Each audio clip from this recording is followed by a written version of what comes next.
हम in India का part 4 लेके आए हैं। नॉन कॉपरेशन मूवमेंट, इसके पहले हमने पढ़ा था non cooperation movement, Gandhi ji ने किस तरह से स्टार्ट किया, खिलाफत मूवमेंट को किस तरह से नॉन कॉपरेशन मूवमेंट में जोड़ा, खिलाफत एजिटेशन या खिलाफत मूवमेंट किस तरह से स्टार्ट हुआ, किस तरह से वो फर्स्ट वर्ल्ड वॉर से रिलेटेड था, सारी चीज़ें देख चुके हैं। अगर आपने अभी पार्ट 3 नहीं देखा है हमारा, तो सबसे पहले जाइए और पार्ट 3 नॉन कॉपरेशन मूवमेंट देखिए, नेशनलिज्म इन इंडिया का part 3 Vashishtha classes RBL channel search करिए, आएगा। तो पहले पार्ट 3 देखिए, उसके बाद ही आइए, क्योंकि पार्ट 3 अगर आपने नहीं देखा है, पार्ट 2 पार्ट 1 नहीं देखा कोई दिक्कत नहीं, लेकिन पार्ट 3 अगर आपने नहीं देखा है तो पार्ट 4 आपको समझ में आने वाला नहीं है। ठीक है, तो पार्ट 3 जरूरी है आपके लिए, मस्ट है कि आप उसको पहले देख लें। फिर आगे की कहानी आज हम देखेंगे नॉन कॉपरेशन मूवमेंट की, कि किस तरह से ये अलग अलग जगह फैला, किस तरह से शहरों में, किस तरह से गांवों में, किस तरह से ट्राइबल एरियाज़ में, और किस तरह से आदिवासियों के बीच में फैला। ये सारी चर्चा आज हम करेंगे। और एक अलूरी सीताराम राजू, एक महान व्यक्तित्व के बारे में आज थोड़ा सा डीप में आपको बताएंगे। समय जाएगा, लेकिन हाँ ज़रूरी है आप समझ लें, क्योंकि यही समय होता है कि जहाँ पर आप थोड़ा सा डीप में पढ़ पाते हैं। तो अलूरी सीताराम राजू एक फोक हीरो के बारे में आज हम थोड़ी सी चर्चा करेंगे, इसी में नेशनलिज्म इन इंडिया पार्ट 4 में आज। तो नेशनलिज्म इन इंडिया का पार्ट 4 है, अब देख ही चुके हैं। तो आज स्टार्ट करते हैं आगे की कहानी, नॉन कॉपरेशन मूवमेंट। एकदम बढ़िया से बॉटल वगैरह निकाल के रख लो, कम से कम 20-30 मिनट आपके जाने वाले हैं, और इस 20-30 मिनट में आप फिर चीज़ें सीख के जाएंगे। नॉन कॉपरेशन मूवमेंट पार्ट 2, ठीक है। इसके आगे की कहानी आज देखते हैं कि किस तरह से नॉन कॉपरेशन मूवमेंट अलग अलग जगह से फैला। तो सबसे पहले जो हम आज टॉपिक देखेंगे वो देखेंगे मूवमेंट इन द टाउन्स।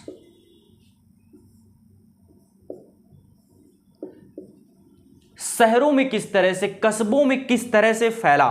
तो सिंपल सी बात है, मैंने आपको बताया था, ये बातें बता ही चुके हैं हम आपको, कि सबसे पहले स्टूडेंट्स एंड टीचर्स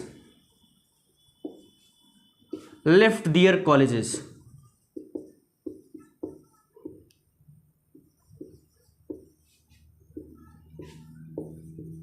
सबसे पहला था कि जो स्टूडेंट्स और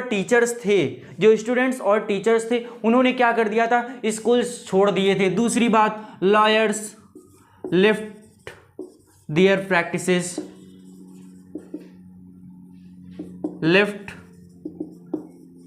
प्रैक्टिसेस, जो लॉयर्स थे, जो वकील लोग थे, उन्होंने अपनी वकालत छोड़ दी थी। ये सारी चीज़ें मूवमेंट इन टाउन्स हमने देख चुके थे, ठीक है। और जो फॉरेन क्लॉथ वॉज बायकॉटेड, जो भी विदेशी कपड़ा था उसको बॉयकॉट किया गया, उसको मना किया गया। अभी आपको इन सब चीज़ों की वजह से जो चीज़ें हुई वो भी बताएंगे, परेशान मत होइए। अब जब विदेशी कपड़ा हुआ तो क्या भारत पे अच्छे इम्पैक्ट हुए, क्या खराब इम्पैक्ट हुए, ये सारी चीज़ों पर आज चर्चा करने वाले हैं। एकदम डीप में, थोड़ा सा शुरुआत है, बस स्टार्ट करते हैं, धीरे धीरे तेज़ी रफ्तार पकड़ते हुए जाएंगे और लास्ट तक आपको एकदम पूरी सारी चीज़ें आपके दिमाग में बैठा के जाएंगे, ठीक है। तो चलिए आगे चलते हैं। फॉरेन क्लॉथ वॉज बायकॉटेड, ठीक है। लिकर शॉप्स वर पिकेटेड का मतलब, यानी वहां पर क्या कर देते थे, रास्ता रोक देते थे, एंट्रेंस ब्लॉक कर देते थे,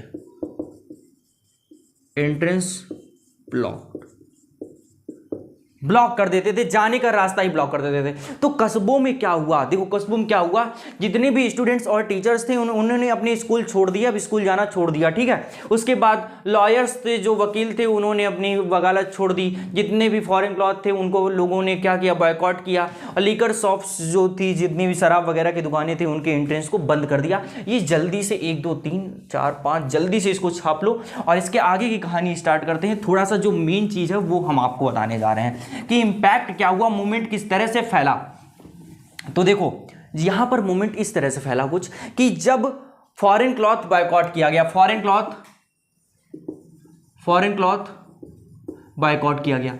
अब जब कपड़ा बायकॉट करोगे तो यानी कपड़ा तो आदमी पहनेगा ही, तो कपड़े अब कौन से पहने जाएंगे? भारत के। खादी को प्रमोट किया गया। किसको प्रमोट किया गया?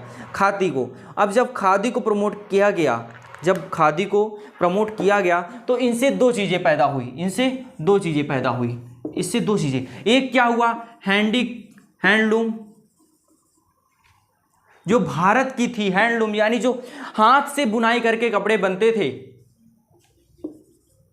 प्रमोटेड, इसको प्रमोशन मिला। यानी जो लोग ये जो खत्म हो गए थे, खादी की जगह पर जो ये सारी चीजें आ रही थी, ये सब चीजें भारत के जो कपड़े थे उनको नीचे गिरा रही थी, क्योंकि सस्ते मिल जाते थे फॉरेन क्लॉथ्स। जो विदेश के कपड़े आते थे वो सस्ते मिलते थे, तो विदेश के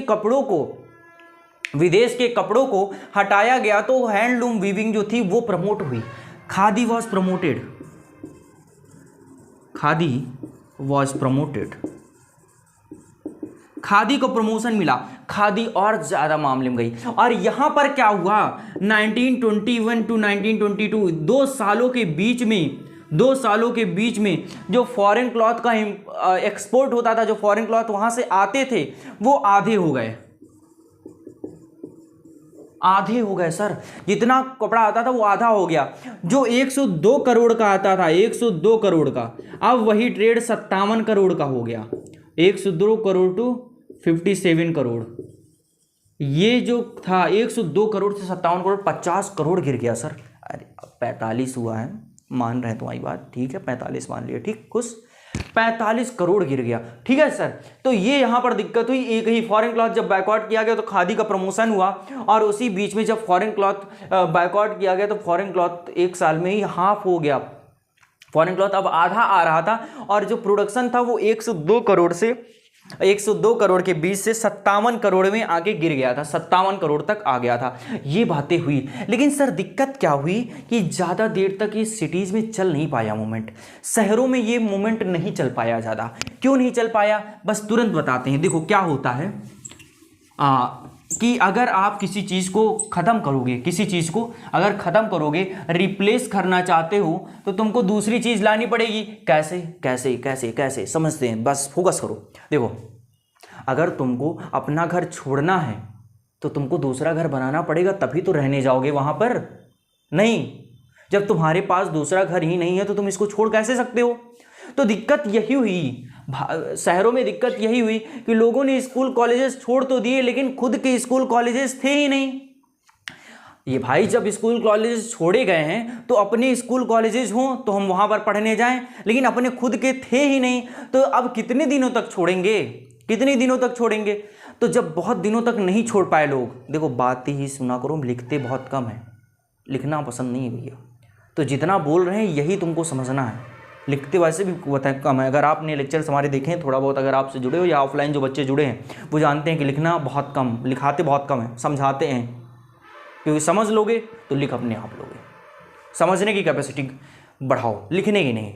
लिखना रटना हो जाता है ना, लिखना तो कि लिख दिया तुमने, छाप लिया, रट लिया। समझोगे तो अपने आप लिख लोगे, तो समझने का प्रयास करो। तो क्या हुआ कि अब भैया जब स्कूल छोड़ दोगे, जब नहीं जा रहे हो, टीचर्स स्कूल छोड़ दिए, उनको वहाँ से उनको वहाँ पे जॉब मिली थी, वहाँ से उनको पैसा मिलता था। अब जब पैसा वहाँ से मिलेगा ही नहीं, अब घर पे बैठे, क्योंकि दूसरा स्कूल जाएंगे कहाँ? दूसरे या तो खुद के बनाओ तो वो वहाँ पर जाएंगे। तो दिक्कत यही आई कि लोगों ने छोड़ तो दिया शुरुआत में, लेकिन जब खुद के इंस्टीट्यूशन सेटअप किए ही नहीं गए तो कहाँ से दिक्कत होगी, तो कहाँ से ज्वाइन करेंगे? तो स्टूडेंट्स और जो टीचर्स थे, जो भी शिक्षक और विद्यार्थी थे जिन्होंने स्कूल छोड़े थे, अब वो फिर से जा करके उन्हीं में जाने लगे, क्योंकि क्या था, अब स्टूडेंट्स के लिए कॉलेज थे ही नहीं कि वहाँ पर जाके पढ़ें, तो इसलिए उनको वापस फिर से जाना पड़ा। दूसरी बात क्या हुई कि दूसरा जो हमने देखा पॉइंट कि खादी को प्रमोट किया गया, तो खादी बहुत महंगा था, खादी वॉज एक्सपेंसिव, तो बहुत महंगा था, तो लोग कब तक खरीदेंगे भैया, कब तक खरीदेंगे महंगी चीज़? तो दिक्कत ये हुई कि अब आम लोगों के लिए ये दिक्कत हो रही थी वो खादी के कपड़े पहने, क्योंकि महंगा मिलता था, और इसी के कंपैरिजन में जो फॉरेन क्लॉथ मिलता था वो चीप होता था, सस्ता होता था। तो लोगों को लगा भैया कि हम ज़्यादा दिन तक नहीं चला पाएंगे। तो इसीलिए पहला क्या हुआ कि स्टूडेंट्स जो टीचर्स थे उन्होंने स्कूल छोड़ा। कब तक छोड़ेंगे, था ही नहीं अपना कोई जहाँ जाएं, तो इसीलिए उनको फिर से वापस ज्वाइन करना पड़ा। जो खादी को प्रमोट नहीं किया गया था, जो खादी को प्रमोट किया गया था, तो खादी बहुत महंगा था। अब लोग कब तक महंगा कपड़ा पहनेंगे, कब तक? जो आम लोग थे वो खरीद ही नहीं पाते थे ज़्यादा, तो इसीलिए खादी बहुत एक्सपेंसिव होने के कारण ये भी नीचे चला गया। अब लोग फिर से फॉरेन क्लॉथ खरीदने लगे, तो सिटीज़ में ये मूवमेंट थोड़ा नीचे चला गया। कुछ महीने बाद सिटीज़ में जो मूवमेंट था नॉन कॉपरेशन, ये नीचे देखने को मिला। तो सिटीज़ की बात जो थी वो हमने देख ली। अब हम आगे चलते हैं, movement in the countryside या rebellion in the countryside. और इसमें आपकी रायबरेली, अगर रायबरेली के जो लड़के हैं उनको बताएंगे रायबरेली के बारे में। अगर आपने एनसीईआरटी देखी है तो रायबरेली का जिक्र किया गया है, और नहीं देखी है तो फिर कोई बात ही नहीं है sir. Rebellion in the country side, rebellion in the country side. Country side का मतलब क्या होता है सर? कंट्री साइड का मतलब ही होता है गांव की तरफ, विलेजेस की तरफ। मार्कर को इनकी पिला लेते हैं भाई, फिर आगे चलते हैं और जल्दी से अपने दिमाग की बत्ती जाओ भाई। Rebellion in the country side, country side का मतलब विलेजेस, गांवों की तरफ सर। शहर का देख लिया हमने, अब हम गांव की तरफ चलेंगे। तो गांव में क्या होगा, गांव में कौन रहेंगे? पीजेंट्स और लैंडलॉर्ड्स। सिंपल सी बात है, देखो समझना है तो एकदम अच्छे से समझ लो कि गांवों में कौन रहेगा? पीजेंट्स और लैंडलॉर्ड। तो यहां पर जो मूवमेंट होगा वो किसका किसका होगा? पीजेंट्स और लैंडलॉर्ड्स का, पीजेंट्स एंड लैंडलॉर्ड्स। देखो समझना क्या है, तुमको समझना ये है कि ये non cooperation movement Gandhi ji ने स्वतंत्रता के लिए किया, लेकिन जो लोग थे, जब लोगों ने इसका मूवमेंट किया तो अलग अलग तरीके से किया। यानी कोई दूसरा इसको दूसरे तरीके से ले रहा है, कोई दूसरा इसको दूसरे तरीके से ले रहा है, सब अलग अलग तरह से नॉन कॉपरेशन मूवमेंट को। लेकिन शत्रु एक था, शत्रु एक था, अंग्रेज। लैंडलॉर्ड ये भी किसके द्वारा? अंग्रेजों के द्वारा ये चलाए जाते थे ना, तो सारे लोग इनडायरेक्टली अंग्रेजों से ही लड़ रहे थे। किससे लड़ रहे थे? अंग्रेजों से। तो यहाँ पर जो गांवों में देखा गया वो पीजेंट्स और लैंडलॉर्ड्स का देखा गया। क्यों देखा गया? क्योंकि जो लैंडलॉर्ड्स थे ये हाई रेवेन्यू लगाते थे। क्या लगते थे? High revenue. क्या होता है सर कि पीजेंट्स के पास खुद की जमीन थी नहीं, पीजेंट्स के पास खुद की जमीन थी नहीं, लैंडलेस थे, लैंडलेस थे, लैंडलेस थे। ठीक है, तो पीजेंट्स के पास खुद की जमीन थी नहीं, तो ये लैंडलॉर्ड्स यानी जो जमींदार होते थे उनकी जमीनों पर काम करते थे। अब जमींदार उसमें से हाई रेवेन्यू टैक्स वसूलते थे, भारी कर वसूलते थे। तो भैया जितना पैदा ही नहीं होता था उससे ज़्यादा इनको पैसे देने पड़ते थे। तो पीजेंट्स ने जब नॉन कॉपरेशन मूवमेंट स्टार्ट हुआ, असहयोग आंदोलन, तो पीजेंट्स ने कहा कि अब ये असहयोग आंदोलन हम तुम्हारे साथ भी करेंगे, जमींदारों हम तुम्हारी बात नहीं मानेंगे। लैंडलॉर्ड्स ने कहा हाई रेवेन्यू दो, इन्होंने कहा हम नहीं देंगे। अच्छा, अब जब ये पहले क्या होता था, जब हाई रेवेन्यू नहीं देते थे तो इनसे बेगारी करवाई जाती थी। क्या करवाया जाता था? बेगारी। बेगार क्या होता है सर? बेगार का मतलब होता है कि जब वर्क कराया जाए लेकिन पेमेंट न दी जाए, नो पेमेंट, पैसा नहीं देंगे। यानी जब आपके जैसे कि क्या होता था बेगारी में, जब हाई रेवेन्यू नहीं दे देते थे तो क्या करते थे कि इनको अपने खेतों में ले जाके काम करवाते थे, इनको खेतों में ले जाकर के काम करवाते थे और पैसा नहीं देते थे। यानी जो ये हाई रेवेन्यू है इसी के बदले में इनसे काम करवाते थे, इसी के बदले में क्या करवाते थे? इनसे काम। इसी को बेगारी कहते हैं। यानी तुमसे तुम जैसे कि हम और आप, हमसे तुमने लिया कितने रुपए? हमसे तुमने 1000 रुपए लिए और 1000 रुपए तुमने वापस नहीं किए हमको, तो हमने क्या किया? तुमको अपने खेत में लेकर के गए और हमने तुमसे काम कराया, पैसा नहीं दिया क्योंकि जो 1000 रुपए पड़ा उसी के बदले हमने काम करवाया। इसको कहते हैं बेगारी। इसको क्या कहते हैं? बेगारी। तो बेगारी करवाते थे, बेगार, नो पेमेंट, कोई भी पेमेंट नहीं मिलता था। ठीक है, तो ये सब लोग इतने पीड़ित हो गए तो अवध में, कहाँ पर? अवध, यूपी, अवध में बाबा रामचंद्र, जब बाबा रामचंद्र ने देखा कि ये जितने भी लोग थे ये सब पीड़ित किए हैं, किसको? पीजेंट्स लोगों को, तो बाबा रामचंद्र ने क्या किया? बाबा रामचंद्र ने लोगों को इकट्ठा किया और कहा कि हम लड़ेंगे। इन लोगों को इकट्ठा किया और क्या कहा? इन लोगों से कहा कि हम लड़ेंगे। और जून 1920 में जवाहरलाल नेहरू आते हैं अवध। कौन आता है? जवाहरलाल नेहरू।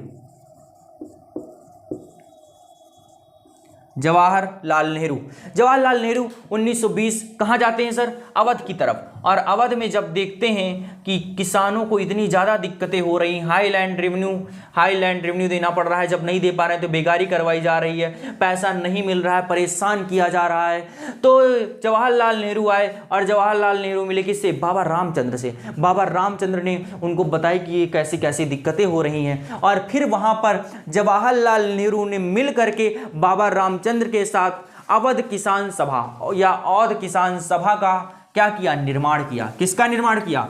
बाबा रामचंद्र और जवाहरलाल नेहरू ने औध किसान सभा। क्या? औध किसान सभा।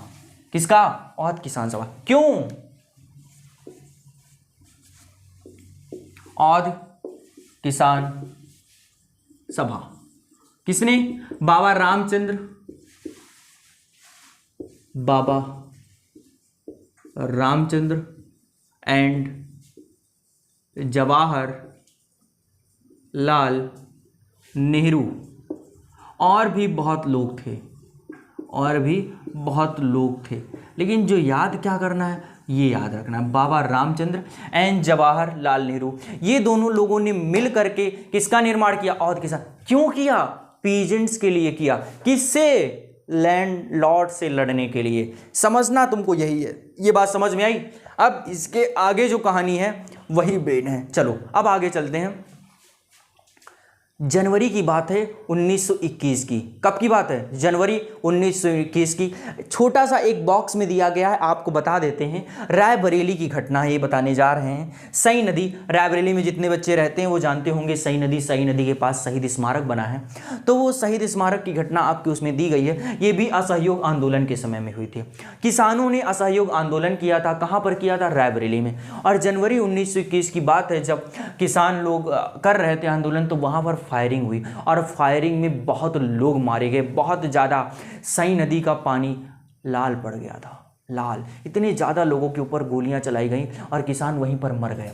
ठीक है, तो जब इतने ज़्यादा लोगों पर गोलियां चली तो उसके बाद जवाहरलाल नेहरू रायबरेली आए कि लोगों से मिला जाए, तो जवाहरलाल नेहरू को जाने नहीं दिया गया। जवाहरलाल नेहरू को मिलने से रोक दिया गया और जवाहरलाल नेहरू को वापस जाना पड़ा। जवाहरलाल नेहरू ने अपनी ऑटोबायोग्राफी में भी इस बात का जिक्र किया है, रायबरेली का जिक्र किया है कि वो लोग कितने शांत थे। इतना ज़्यादा सब कुछ होने के बाद भी मैं शांत नहीं बैठ पा रहा था, लेकिन जब मैं वहाँ गया और लोगों से मिला तो वो मुझसे भी ज़्यादा शांत थे।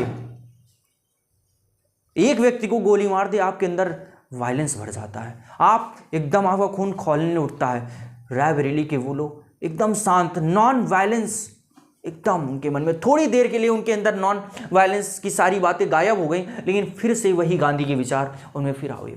ये जवाहरलाल नेहरू ने अपनी किताब में लिखा है।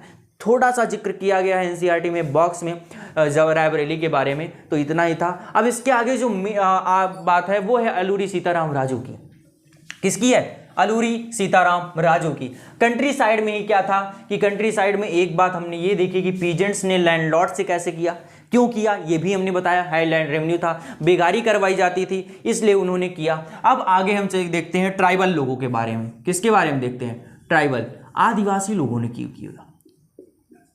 देखो आदिवासी लोगों ने क्यों किया, फिर वही बात, लिखेंगे हम बहुत कम, समझाएंगे ज़्यादा, तो समझाने पर ध्यान दो, लिखेंगे सारी बातें नहीं। जो हम समझाते हैं उसी को लिख लिया करो, पॉइंट्स इसी तरह से नोट्स बनती हैं। और ज़्यादा आपको पूरा चाहिए तो पीडीएफ मिलेगा आपको, टेलीग्राम पर जाओ, वहाँ से पीडीएफ ले लो। टेलीग्राम लिंक आपको चैनल पे मिल जाएगी, डिस्क्रिप्शन में भी डाल देंगे। ठीक है, चलो। ट्राइबल लोगों में क्या था कि आदिवासी लोग कहाँ रहते हैं? देखो आदिवासी लोग रहते कहाँ हैं? जंगल में रहते हैं। कहाँ रहते हैं? आदिवासी लोग जंगल में रहते हैं। आदिवासी लोगों का घर ही जंगल होता है, उनके लिए सब कुछ जंगल होता है। तो क्या हुआ कि अंग्रेजों ने जंगल की जितनी भी जमीन थी वो अपने अंडर कर ली थी। क्या कर ली थी? अपने अंडर कर ली थी। और जो लोग थे आदिवासी जो जंगलों में रहते थे उनको जंगल से निकाल दिया।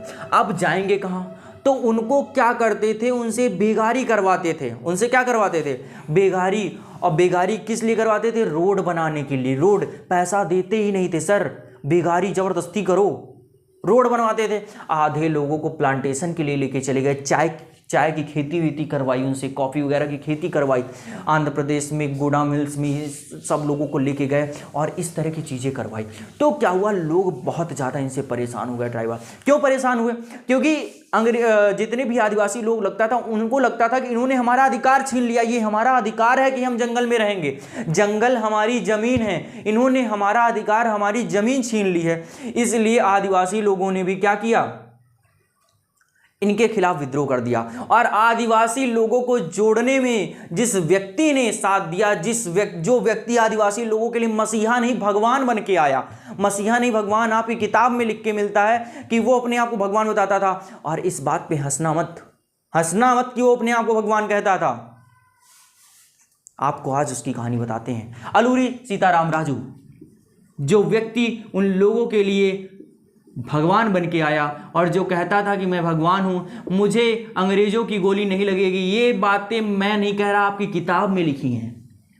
अलूरी सीताराम राजू क्या खुद कहता था कि मैं भगवान का दूत हूं, मैं भगवान के द्वारा भेजा ही इसलिए गया हूं कि मैं अंग्रेजों को खत्म करूं, मुझे गोली मार नहीं सकती। अच्छा, किस तरह से लोगों को इन्होंने भगवान बनने का एहसास दिलाया, सारी बातें बताते हैं जो आपकी किताब में नहीं है। तो अलूरी सीताराम राजू ने क्या किया, जब ये छोटे थे तो तभी से ये अंग्रेजों के खिलाफ, इनके घर में ऐसे ही संस्कार दिए गए थे कि हमको अंग्रेजों ने गुलाम बनाया था, यानी छोटे से ही इनके मन में। अलूरी सीताराम राजू के घर में क्या हुआ कि उनको छोटे से ही ये बातें बताई गई कि हमको जो गुलाम बना रखे हैं वो अंग्रेज हैं, जो हमको गुलाम बना रखे हैं वो कौन है, अंग्रेज हैं। तो अलूरी सीताराम राजू के मन में कहीं ना कहीं ये छोटे से ही बैठा था कि हमको अंग्रेजों को ख़त्म करना है, जो हमारे दुश्मन हैं वो अंग्रेज हैं। तो अलूरी सीताराम राजू ने इसके लिए बहुत अच्छी तकनीक अपनाई। इन्होंने क्या किया, अलूरी सीताराम राजू ने एक तो ये योद्धा बने ही, दूसरी विद्या जो उन्होंने ली एस्ट्रोलॉजी की ली, एस्ट्रोलॉजी और एक योद्धा बने, वॉरियर बने। ठीक है, तो एस्ट्रोलॉजी की इन्होंने ज्योतिष विद्या सीख ली कि हाँ, ज्योतिष देख लेते थे, लोगों की रेखाएं देख के, सारी चीज़ें कुंडली वगैरह देख के तो प्रिडिक्शन कर लेते थे आगे की बातें। तो क्या किया इन्होंने, लोगों को जोड़ा कैसे कि लोग इनकी तरफ कैसे आएंगे। तो इन्होंने सबसे पहले दो चीज़ें अपनाई। एक तो ये बातें बताई ही लोगों को कि अंग्रेज हमारे दुश्मन हैं, अंग्रेजों से हमको लड़ना है, ये बात तो उनको बताई कि अंग्रेज हमारे दुश्मन हैं, अंग्रेजों से लड़ना है। लेकिन जोड़ेंगे कैसे, जोड़ने के लिए इन्होंने एस्ट्रोलॉजी अपनाई। लोगों का उपचार करते थे, जो लोग बीमार होते थे उनको ठीक कर देते थे, और क्या करते थे, लोगों को ज्योतिष देख के बता देते थे आगे की बातें। तो लोगों से ये नहीं कहते थे कि मैंने ये पढ़ा है, लोगों से कहते थे मैं भगवान का बंदा हूं, मुझे भगवान ने भेजा है और मैं यहां पर इसीलिए आया हूं कि मैं इन अंग्रेजों को खत्म कर दूं, मुझे गोली वोली नहीं मार पाएगी, मैं गोली से नहीं डरता क्योंकि मुझे गोली मारेगी तो पास हो जाएगी, मुझे लगेगी ही नहीं। लोगों के अंदर विश्वास दिला दिया सर कि हाँ ये भगवान है और मैं जब इसके साथ रहूंगा, लोगों को विश्वास हो गया कि जब मैं भगवान के साथ रहूंगा तो मेरा बाल बांका कौन कर पाएगा। और सर इसने विश्वास ही नहीं दिलाया सर, इसने अंग्रेजों के सामने ये सिद्ध कर दिया कि मेरा कोई भी बाल बांका नहीं कर सकता। अलूरी सीताराम राजू अंग्रेजों के नाक के नीचे से इसने अंग्रेजों की हिरासत से ही अपना आदमी छुड़वा लिया और अंग्रेजों को चेतावनी दे दी थी कि जो करना है कर लेना, तुम्हारी हिरासत से निकाल के लेके जाऊंगा।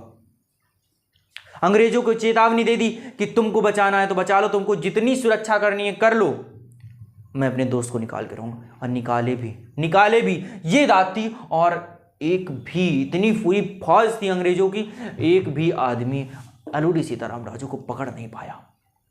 और इसी तरह से ये गोरिल्ला वॉर लड़ते थे। अलूरी सीताराम राजू ये ट्राइबल पीपल थे तो ये गोरिल्ला वॉर लड़ते थे, छुप के वार करते थे।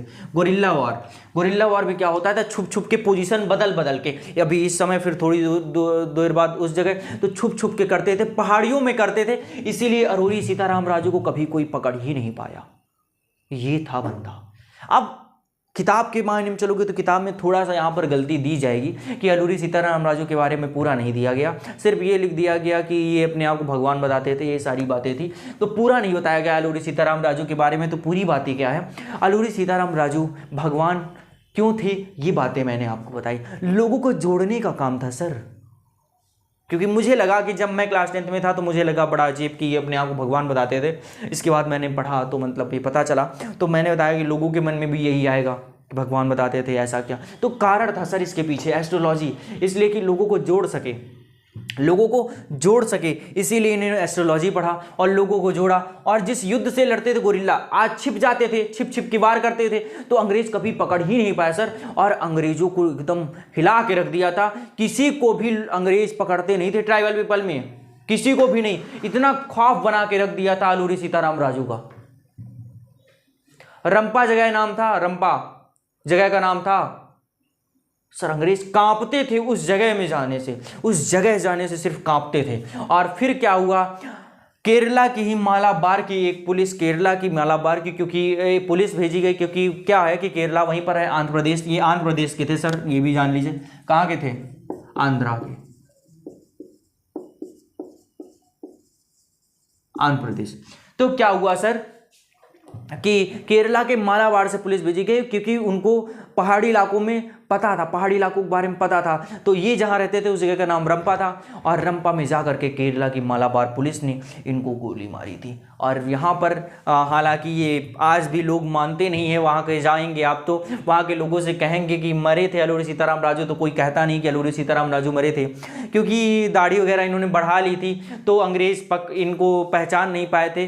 अब माना जाता है कि वो व्यक्ति दूसरा था, वो लोग कहते हैं कोई दूसरा था, और इसने अलूरी सीताराम राजू को बचाने के लिए कहा था कि मैं ही अलूरी सीताराम राजू है, क्योंकि जिस व्यक्ति को उन्होंने गोली मारा था अंग्रेज नहीं पहचान पाए थे, उस व्यक्ति ने कहा था कि मैं ही अलूरी सीताराम राजू हूं। तो ऐसा लोग मानते हैं कि वो दूसरा व्यक्ति था, अलूरी सीताराम राजू को कभी अंग्रेज नहीं मार पाए, ऐसा माना जाता है। ठीक है, तो अलूरी सीताराम राजू की कहानी ये थी। विश्वास करते हैं कि ये आपको समझ में आया होगा, और नहीं आया है तो क्या ही है सर, फिर से आएगा समझ में, आप बताइएगा, फिर से पढ़ाएंगे, क्या ही कर सकते हैं सर। अब पढ़ाने आए हैं तो आपको पूरा सिखा के ही जाएंगे सर। अब आप हैं तो हम हैं, और हम हैं तो हम ही हैं, आप थोड़ी ना हमारी वजह से हैं। चलिए आगे की कहानी जल्दी से देखते हैं थोड़ा सा। इसकी आगे की कहानी क्या देखा था, स्वराज इन प्लांटेशन, लास्ट हेडिंग आज के लेक्चर की, स्वराज इन प्लांटेशन।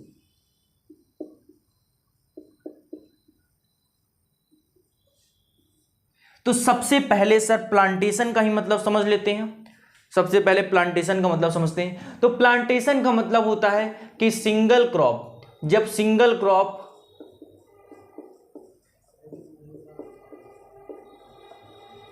इन लार्ज पैटर्न, जब कोई एक फसल की खेती बहुत बड़े पैमाने पर की जाए तो उसको ही प्लांटेशन बोलते हैं। जैसे कि चाय की खेती बहुत बड़े पैमाने पर, बहुत बड़ा एरिया कवर करते हैं और वहां पर चाय की खेती होती है, तो उसको प्लांटेशन बोलते हैं। जब कोई एक कॉमर्शियल क्रॉप उगाई जाए, यानी पैसे के लिए जब क्रॉप उगाई जाए और बहुत बड़े पैमाने पर, तो उसको कहते हैं प्लांटेशन। तो प्लांटेशन में क्या होता था, इनलैंड इमाइग्रेशन एक्ट एक आया था, एक एक्ट याद रखिए सर कि इनलैंड इमाइग्रेशन एक्ट आया था। क्या आया था, इनलैंड इमाइग्रेशन एक्ट ऑफ 1858। इसके तहत लोगों को क्या किया जाता था, प्लांटेशन में काम कराने के लिए लेके जाया जाता था, और आप तब तक वापस नहीं आ सकते जब तक वहां का जो ओनर होगा, जो आपका हेड होगा, वो तब तक आपको छुट्टी नहीं देता था। जब तक छुट्टी नहीं देता तब तक आप वहां से वापस नहीं आ सकते थे। तो इनलैंड इमाइग्रेशन एक्ट ऑफ 1858 के तहत हमने बताया था कि जो ट्राइबल लोग थे, जो जंगल में रहते थे, आदिवासी लोग, उनको वहां से जब जंगल से निकाला गया, जंगल की जमीन अंग्रेजों ने ले ली, तो उन लोगों को प्लांटेशन के लिए भी भेजा गया था जबरदस्ती। तो और भी बहुत सारे लोग कई जगह से लेके आए जाते थे, जबरदस्ती काम करवाया जाता था। ठीक है, तो अब क्या हुआ, जब नॉन कोऑपरेशन मूवमेंट फैला, देखो Alluri Sitaram Raju non cooperation movement से अटैच थे। जब वो अलूरी सीताराम राजू की जो कहानी है वो भी नॉन कोऑपरेशन मूवमेंट में ही हुई थी, और अलूरी सीताराम राजू ने कहा था कि महात्मा गांधी के बहुत बड़े फॉलोवर थे। एक मिनट, थोड़ा सा इसको यहीं पर स्टॉप करते हैं। अलूरी सीताराम राजू की कहानी में थोड़ा सा ही बता देते हैं, ये भूल गया था, दिमाग से ही उतर गया था सर।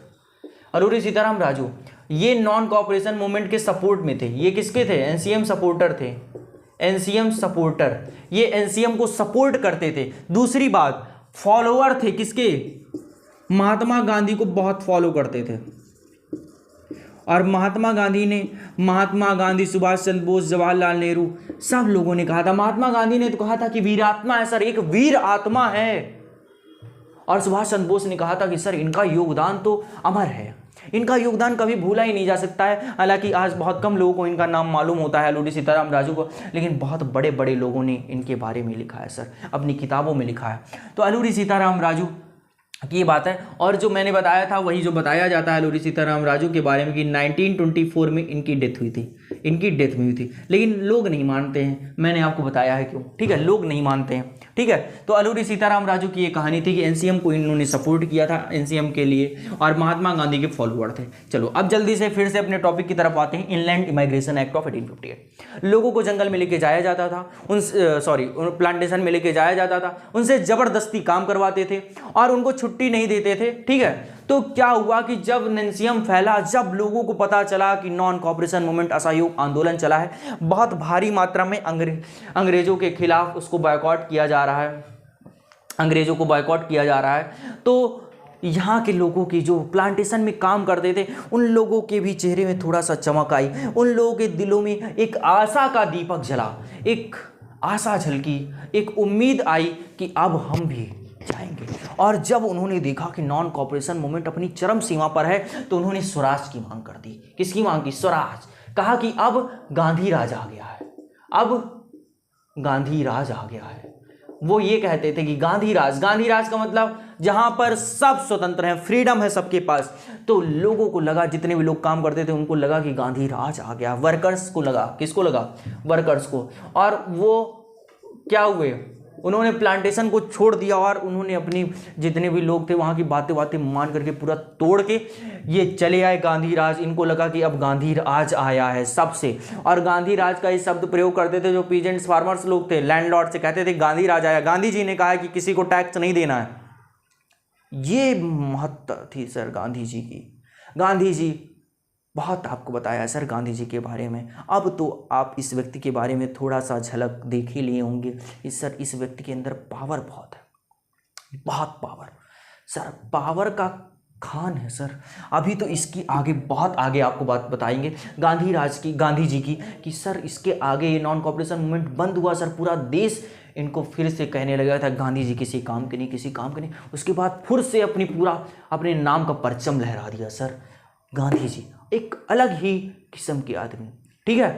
6 साल की जेल हुई थी सर व्यक्ति को, 6 साल की। और लोग कहते हैं, गाली देते हैं, 6 साल की जेल हुई थी, तुमको एक दिन जेल में रख दिया जाए, तुम दूसरे दिन से लड़ना छोड़ दोगे किसी के लिए? तो वर्कर्स को लगा गांधी आज आ गया है और इसीलिए इन्होंने प्लांटेशन को क्या कर दिया, लीव प्लांटेशन साइट, जहाँ पर प्लांटेशन होता था उस साइड को छोड़ दिया। सारे लोग अपने घर की तरफ जाने लगे। इसको छोड़ के कहाँ जाने लगे? घर की तरफ, कि अब हम अपने घर जाएंगे। और जब घर जाने लगे, जब ये देखा गया कि बहुत बड़ी मात्रा में, तो जैसे ही ये स्टेशन में पहुँचे वहाँ पर से फिर से अंग्रेज़ों के द्वारा पकड़ा गया। लेकिन बात क्या समझनी है कि नॉन कॉपरेशन मूवमेंट हुआ अंग्रेज़ों से लड़ने के लिए, लेकिन इसको जितने भी लोग थे अपने अपने तरीके से, ये थे गांधी जी की। गांधी जी ने इनके लिए तो किया ही नहीं था, गांधी जी ने तो इनके लिए किया ही नहीं। लेकिन गांधी जी की महत्वता क्या थी, कितना ज़्यादा लोग इनको मानते थे कि वर्कर्स ने गांधी राज नाम रख दिया। जब नॉन कॉपरेशन मूवमेंट हुआ कि वर्कर्स को लगा कि अब गांधी राज आ गया है। ये सारी बातें थी अल्लूरी सीताराम राजू के बारे में मैंने आपको बताया और विश्वास करता हूँ आपको समझ में आया। इसके आगे का टॉपिक बहुत इंटरेस्टिंग है। एनसीएम का जो इंटरेस्टिंग टॉपिक था मैंने आपको बता दिया था। ये सारी बातें हुई और वर्कर्स ने गांधी राज माना, लेकिन फिर से वर्कर्स को कैप्चर किया गया और फिर से लेके आया गया। और फिर इसी तरह से 1921 बीता और 1922 में क्या हुआ, एक बहुत बड़ी घटना। क्योंकि ये एनसीएम जो था नॉन कॉपरेशन मूवमेंट पूरे भारत में था, तो गांधी जी एक जगह रह नहीं सकते। तो फरवरी की बात है, फरवरी 1922 की, कि गांधी जी कहाँ थे? गांधी जी गुजरात में थे।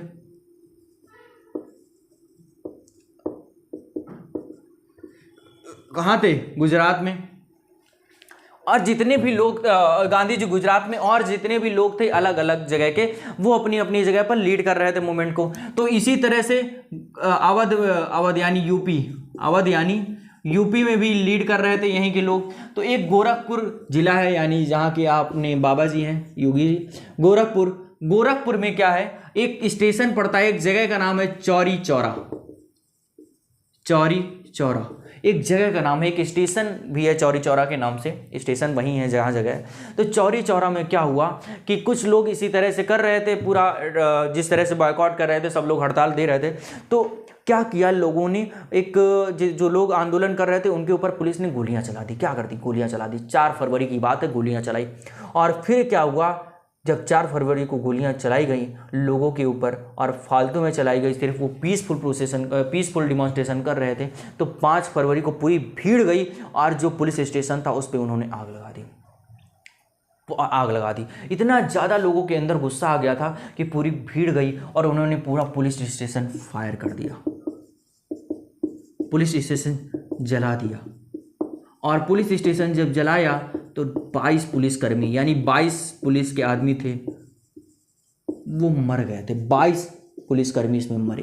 तो जब ये बात पता चली गांधी जी को कि इतना ज़्यादा नरसंहार, जला के मार दिया गया जिंदा, और जो बचे थे बाहर निकल के आए, पूरे 22 थे, जो अंदर बंद करके जला दिया गया पुलिस स्टेशन वो अलग, जो बाहर बच गया उनको मार मार के सिर्फ मार दिया गया। मार मार के समझते हो ना, मार मार के मार दिया गया। इस तरह से 22 पुलिसकर्मियों को लोगों ने मारा था। और जब ये बात गांधी जी को पता चली तो गांधी जी का दिल टूट गया।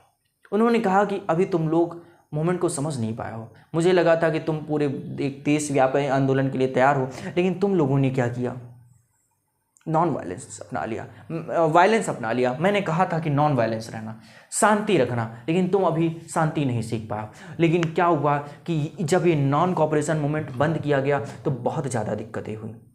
गांधी जी ने तो नॉन कॉपरेशन मूवमेंट बंद कर दिया। अच्छा, एक बात और समझाने वाली, किताब के पीछे की बात बताते हैं आपको। किताब में ये लिखा है वो बात मैंने आपको बताई, किताब के पीछे की तरफ चलते हैं। Non cooperation movement Gandhi ji पहले से ही बंद करना चाहते थे। गांधी जी पहले से ही चाहते थे कि नॉन कॉपरेशन मूवमेंट बंद हो, क्योंकि किसी भी मूवमेंट को जब ज़्यादा देर तक घसीटोगे तो उस मूवमेंट का अस्तित्व खत्म हो जाता, धीरे धीरे उसकी मांग। जब तुम रोज रटते रहोगे, मम्मी चॉकलेट दिला दो, चॉकलेट नहीं दिलाएंगी, क्योंकि उनको पता है रटने तो रट ही रहा है जब इतने दिन से। और वही बात तुम 3-4 दिन, अब रोज ही तुम किसी चीज़ को, अच्छा किस तरह समझो, जब रोज ही तुमको घर में चिल्लाया जाता है तो क्या कहते हो, अरे इनका रोज का काम है। तो इसी तरह से नॉन कॉपरेशन मूवमेंट जब इतने सालों तक चलेगा, जब ये मांग करेंगे सरकार से, सरकार को क्या, अरे रोज का काम है, अभी चले, रोज ही काम है इनका, मांगने दो इसे। तो इसी तरह से नॉन कॉपरेशन मूवमेंट 2 साल हो गए थे, तो non cooperation movement Gandhi ji बंद ही करना चाह रहे थे। और गांधी जी तलाश में थे कि कोई पॉइंट मिले बंद किया जाए, और चौरी चौरा मिल गया उनको 1922 में, 1922 में गांधी जी को चौरी चौरा 22 पुलिस के जैसे ही मिला पॉइंट, गांधी जी ने तुरंत खुद खत्म। और फिर क्या हुआ, इसके बाद गांधी जी को बहुत ज़्यादा विरोध झेलना पड़ा, बहुत ज़्यादा लोगों ने विरोध किया इनका। कि क्यों किया, जवाहरलाल नेहरू ने कहा कि अगर कश्मीर में कोई चीज़ अपराध होता है तो उसकी सजा कन्याकुमारी को क्यों दी जाए, क्योंकि गोरखपुर में हुआ था, इसका मतलब ये थोड़ी ना पूरे भारत में आंदोलन बंद कर देंगे आप। जवाहरलाल नेहरू ने कहा कि जब नेशनल कॉपरेशन मूवमेंट एकदम अपनी चरम सीमा पर था, एकदम सब लोग एकदम देश के लिए एकदम एकजुट हो गए थे, तो आपने क्यों बंद किया। कश्मीर में अगर कोई घटना घट रही तो इसका मतलब ये थोड़ी ना है कि तमिलनाडु वालों को आप वो देंगे।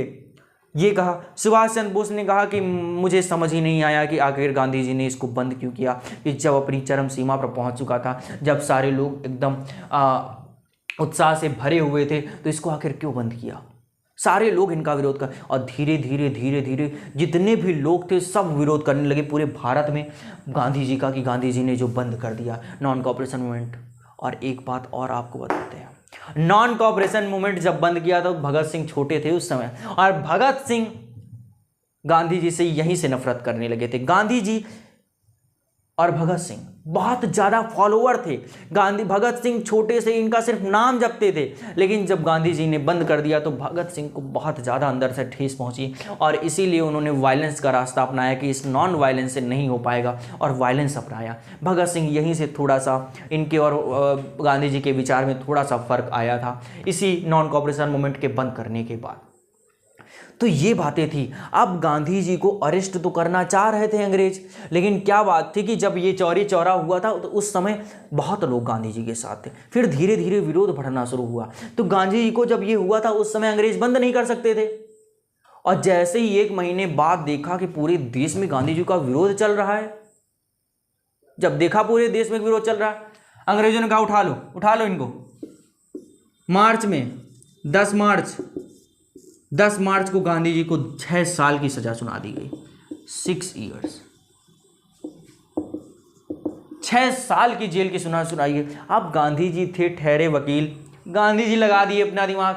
गांधी जी ने कहा कि अंग्रेज ये छोड़ेंगे तो है नहीं, 6 साल से पहले ये गए जेल में और इन्होंने खाना पानी छोड़ दिया। अब खाना पानी जब छोड़ा तो इनका शरीर डाउन होने लगा। अंग्रेजों ने देखा अरे यार मर वर ना जाए कहीं।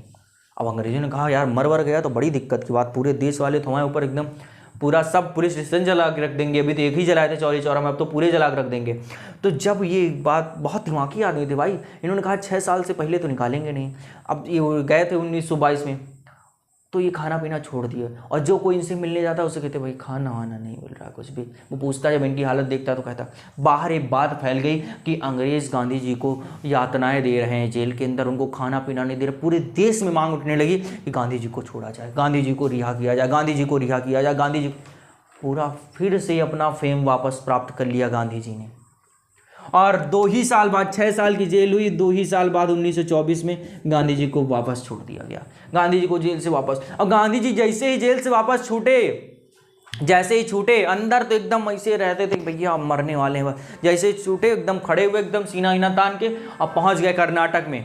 कहाँ पहुंचे? कर्नाटक में। और पहली बार कांग्रेस सेशन की अध्यक्षता की, पहली बार अध्यक्ष बन गए, पहली बार बने। बताओ, तुरंत अभी छूट के आ कांग्रेस के अध्यक्ष। इसलिए कुछ बड़ा करना पड़ेगा, क्योंकि नाम थोड़ा सा नीचे जा चुका है। अगर फिर से फेम में आना है तो कुछ करना पड़ेगा।